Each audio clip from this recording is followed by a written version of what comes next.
आज या कल जो है पहली तरावी आप पढ़ रहे होंगे घर में होपफुली। आज मैं आपके सामने कोई डेटा तो प्रेजेंट करूंगा, लेकिन उसके साथ साथ कुछ सवालात मैं आपकी खिदमत में छोड़ के जाऊंगा, जवाब आपने खुद ढूंढे होंगे कि वो क्या है। तो वो दो सवालात ये हैं कि ईदर वर्स्ट इज़ ओवर और worst is yet to come. आपने फैसला करना है कि आपने किस चेहरे के साथ रहना है और इस कोविड-19 को कितना इजी या कितना चैलेंजिंग आप लोगों ने समझा हुआ है, ये बहुत ज़रूरी है। इस तस्वीर में आप इन खातून को देख के समझ सकते हैं कि इसकी हेडिंग क्या होगी। ये WHO के दो साहिबान हैं जिनको आपने वक्तन फ़वक्तन CNN, BBC या पाकिस्तानी चैनल्स पे देखा होगा। इन WHO की तरफ से 4 स्टेटमेंट का रेफरेंस ज़रूर देना चाहूँगा, जिसकी वजह से आपको यकीन आ जाएगा ये आंटी जो स्टेटमेंट कहती हैं। इन्होंने पहले ये कहा कि SARS-CoV-2 जो है वो स्प्रेडेबल नहीं है या कम्युनिकेबल नहीं है, लेकिन इन्होंने ही फिर 30 जून को ये डिक्लेयर किया कि ये एक पेंडेमिक है। WHO ने कहा कि चाइना के साथ बॉर्डर्स और ट्रेड को जो है वो क्लोज़ करने की ज़रूरत नहीं है, जबकि USA और दुनिया ने बाद में करके दिखाया कि यही ज़रूरी था। WHO ने कहा कि एंटीबॉडीज़ जो है वो कोविड इन्फेक्शन को जो है वो प्रिवेंट नहीं कर सकेगी। अगर ऐसा है तो फिर आज एंटीबॉडीज़ पे या इस पर क्यों काम हो रहा है। फिर उसके बाद most of the people are not zero converted, इन साहब ने ये 3-4 दिन पहले ये कहा है। तो अगर तो सीरो कन्वर्टेड नहीं है तो सईद गनी की एग्जांपल हमारे सामने है, तो कैसे उसके अंदर एंटीबॉडीज़ बनी और ख़ुद क्यों एसिम्प्टोमेटिक होकर वो क्योर हो गया। तो आप खुद समझ सकते हैं कि WHO को क्या रोल रहा है इस तमाम पेंडेमिक के कंट्रोल्स में।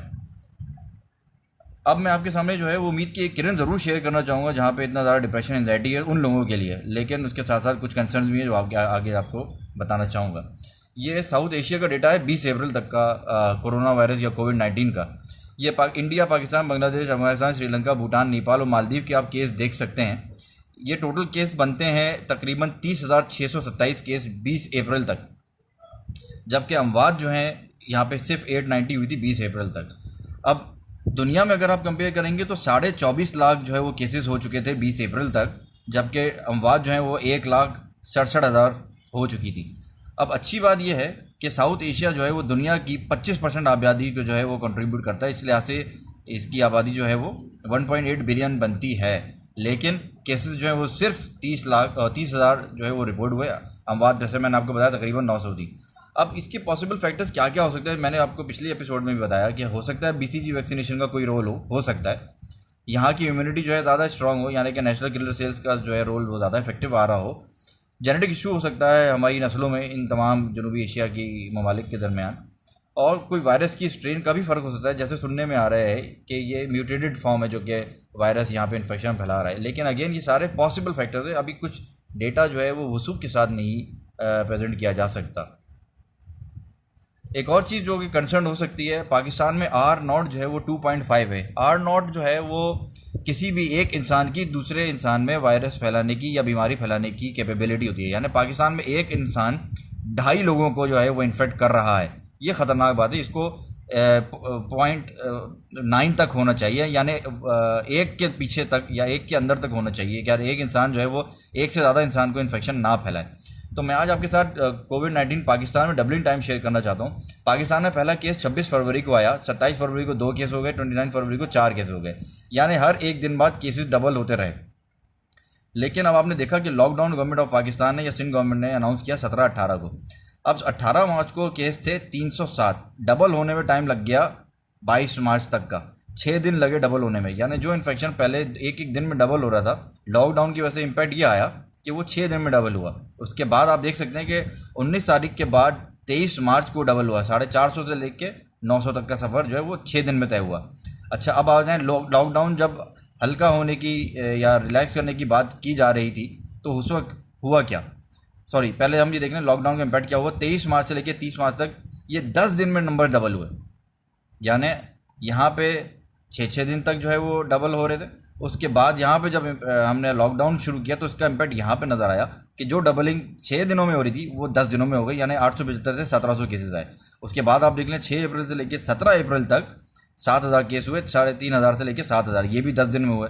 अब आपने जब लॉकडाउन जो है वो रिलैक्स करने की बात की है, तो अब आपको कल के नंबर्स जो है वो पता चल गए कि 3 दिनों में जो है 2,000 नंबर बढ़ गए। वो अभी हम आगे देखते हैं कैसे जो है वो बढ़ गए। 27 अप्रैल से 6 मई तक अब प्रोबेबिलिटी ये है कि 14,000 से 28,000 तक केस जा सकते हैं 10 दिनों में की अगर साइकिल को हम कंटिन्यू करना चाहें। अब मसला क्या हो गया है, मसला ये हुआ है कि कल 23 अप्रैल को, यानी कि आज हम बैठे हैं, तो 10,000 से ज़्यादा केस हो चुके हैं। अब यहाँ पे देखिए, लॉकडाउन जब ख़त्म करने की बात की है, यहाँ पे हमने लॉकडाउन ख़त्म करने की या रिलैक्स करने की बात हो रही है, और आज हम खड़े हैं कोई 23 या 24 पे, तो प्रेडिक्ट ये किया जा सकता है कि 14,000 से लेकर 28,000 तक केस जा सकते हैं 6 मई तक, जिसके लिए गवर्नमेंट ऑफ पाकिस्तान आपको बार बार इशारा दे रही है कि क्रिटिकल हो सकते हैं, और ये डेटा आपके सामने है जो ये कह रहा है।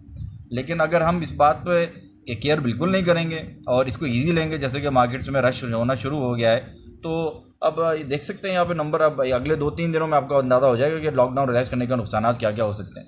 बार लेट्स सी, अल्लाह करे ऐसा ना हो, लेकिन लगता है कुछ ऐसा ही है कि अब सूरत हाल जो है वो ख़तरनाक हो सकती है, अल्लाह ना करे।